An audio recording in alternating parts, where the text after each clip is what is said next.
បាទសរសេរបងប្អូនណាបាទថ្ងៃនេះនាំអារម្មណ៍បងប្អូនមកធ្វើវ៉ាក់សាំងម្ដងណាបាទនេះជាប្រភេទវ៉ាក់សាំង4មុខមានយូកាកុំរ៉ូលាកសួតប្រឹងហើមនិងផ្ដាសាយបងប្អូនណាបាទអញ្ចឹង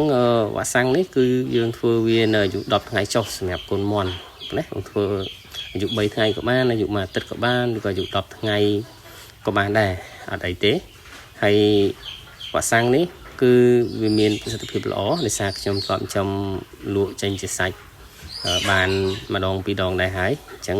ឃើញថាវាអត់តែមានបញ្ហាដែរទេហើយជាប្រភេទវ៉ាក់សាំងបែបវិទ្យាសាស្ត្របងប្អូនណាបាទហើយអ្នកខ្លះគាត់ថា4មុខ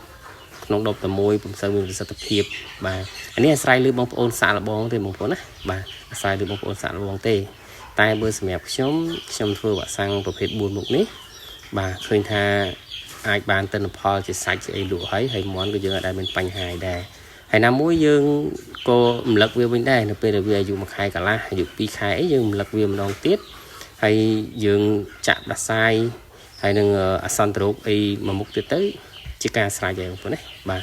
អញ្ចឹងខ្ញុំនាំអារម្មណ៍បងប្អូនមកតែប៉ុណ្្នឹងហើយអ្វីដែលខ្ញុំចង់ផ្ដោតគឺចាំមន់បងប្អូនត្រូវតែធ្វើវ៉ាក់សាំងជាដាច់ខាតឲ្យបានត្រឹមត្រូវនិងរំលឹកផងបងប្អូនណាបាទសូមអរគុណ